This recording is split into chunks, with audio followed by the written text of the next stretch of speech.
La finesse étendue de l'amour du prophète. L'unique miséricorde et compassion qui conduira le serviteur au fleuve de l'amour d'Allah est le prophète, qu'Allah le bénisse et lui accorde la paix. Parce que l'amour à l'égard du prophète, qu'Allah le bénisse et lui accorde la paix, est un amour à l'égard d'Allah. Lui obéir, c'est obéir à Allah. Se révolter contre lui, c'est être en révolte contre Allah. Notre Seigneur dit dans un verset coranique, « Dis, si vous aimez vraiment Allah, suivez-moi. Allah vous aimera alors et vous pardonnera vos péchés. Allah est pardonneur et miséricordieux. » Coran, sourate 3, verset 31. Après cette expression vénérable, la formule du tawhid. La ilaha illallah. La suivante est Muhammadan Rasulullah. Chaque terme tawhid et salawat fait bénéficier du souvenir d'Allah. Le bonheur dans ce monde, dans l'au-delà et toutes les victoires spirituelles ne sont que bénéfiques avec l'amour profond que nous lui portons. Le monde constitue le témoignage d'une existence divine et la substance de ce témoignage est la lumière de Muhammad, Nour Muhammadi. L'évolution vers cette essence divine passe également par l'unique chemin qui est celui de l'amour envers lui. La spiritualité dans l'adoration, l'élégance dans les comportements, la grâce dans le cœur, la clarté et la beauté sur le visage, la clairvoyance dans le langage, la subtilité des sentiments, la profondeur des regards, bref, toutes les beautés sont des lueurs instinctives conduisant à la lumière de cette présence de l'amour dans le cœur. Voici à ce propos une belle expression de Maulana Rumi. Viens, ô cœur, la véritable fête mène chez Muhammad, car la lumière du monde vient de la beauté de l'existence de sa bénédiction. C'est la raison pour laquelle une conformité avec l'exemple du messager d'Allah est une occasion indispensable pour le succès de l'amour et de la satisfaction d'Allah. C'est-à-dire qu'un croyant dont les adorations et les comportements sont contradictoires à la sunna du prophète ne bénéficiera pas du caractère d'homme parfait, insan el-kamil, que l'islam idéalise. Il ne pourra pas également parvenir au bien-être sincère ni au bonheur de la religion parce que le modèle de l'homme parfait idéalisé en islam par le Seigneur a été formulé sous les traits de la personnalité du prophète Muhammad, qu'Allah le bénisse et lui accorde la paix. Alors dans ce cas, quelle sera la plus importante condition d'obéissance qu'Allah pourra exiger de ses serviteurs?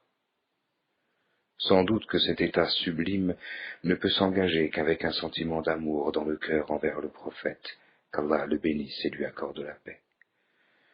Au sujet de la recommandation liée à notre conformité avec l'unique, Uswa Hasana, qui est l'exemple du prophète, qu'Allah le bénisse et lui accorde la paix, Allah le Tout-Puissant dit « Prenez ce que le messager vous donne, et ce qu'il vous interdit, absentez-vous-en, et craignez Allah, car Allah est dur en punition. » Coran, sourate 59, verset 7. Ô vous qui avez cru, obéissez à Allah, obéissez au messager, et ne rendez pas vaines vos œuvres. Coran, sourate 47, verset 33. Quiconque obéit à Allah et au messager, ceux-là seront avec ceux qu'Allah a comblés de ses bienfaits. Les prophètes, les véridiques, les martyrs et les vertueux, et quels compagnons que ceux-là. Coran, sourate 4, verset 69. La charte et le règlement constituant le Coran qu'Allah a fait descendre pour la communauté ont été également dévoilés à partir du cœur béni du prophète de l'univers, qu'Allah le bénisse et lui accorde la paix. De ce point de vue, il est certain que les mystères du Coran ont apparu dans le cœur du prophète comme une couverture pour sa spiritualité. Si également nous parvenions à éteindre par amour les sunnas du prophète, à l'exemple des sahaba, étant attentifs à ses paroles et à ses ordres, nous bénéficierions au fond de notre cœur de l'amour du prophète comme au temps de la période du bonheur. Asr al-Sa'ada. Ô messager d'Allah, que ma mère, mon père, mes biens et ma vie soient sacrifiés pour toi. Nous parviendrons de la sorte à l'amour et à la sublimation de la substance de cette expression. L'existence honorable du prophète, qu'Allah le bénisse et lui accorde la paix, est un abri et une source de compassion abondante pour l'homme. Les savants savent que la raison de l'existence de la vie est le sentiment d'amour développé à l'égard de Nour Muhammadi. C'est pour cette raison que tout l'univers a l'air d'être, pour ainsi dire, couronné proportionnellement à la lumière de Mohammed Mustafa. Tout l'univers a été créé pour le charger de laurier, et toute enjolivure qui s'y trouve a été distinctement étriée en sa faveur.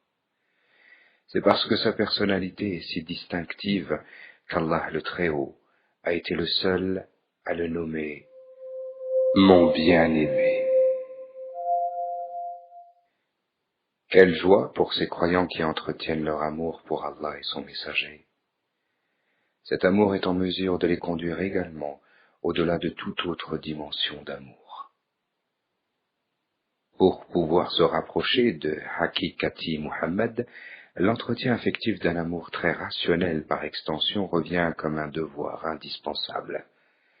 La particularité honorifique qu'il constitue pour l'univers a été la source d'une inspiration de miséricorde et de charité pour les croyants. Selon les informations reçues de nos sources littéraires, l'une des nourrices du prophète, qu'Allah le bénisse et lui accorde la paix, était une femme qui possédait un grand privilège. Son nom était Souwaïba. Cette femme était l'esclave d'Abu Lahab, l'ennemi juré du prophète, qu'Allah le bénisse et lui accorde la paix.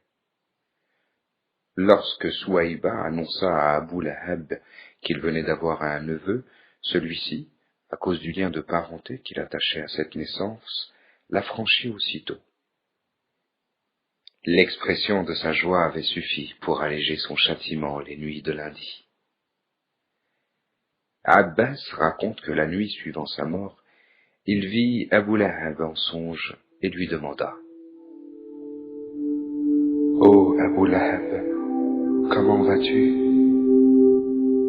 Je suis en enfer, » répondit-il, « en train de subir mon châtiment. Cependant, on allège ma peine toutes les nuits de lundi. Ces nuits-là, je suce entre mes doigts et de l'eau sort de ces endroits. Je bois de cette eau et cela me rafraîchit, car c'est ce jour, de lundi, que Souwaïba est venu m'annoncer la naissance du prophète. Qu'Allah le bénisse et lui accorde la paix, et moi, je l'avais affranchi. En contrepartie, Allah, chaque nuit de lundi, fait un geste à mon égard en allégeant mon châtiment. » Ibn al-Jazari a dit ceci. Un non-croyant tel qu'Abu Lahab a tiré bénéfice de cet acte en exprimant sa joie à l'occasion de la naissance du prophète, qu'Allah le bénisse et lui accorde la paix.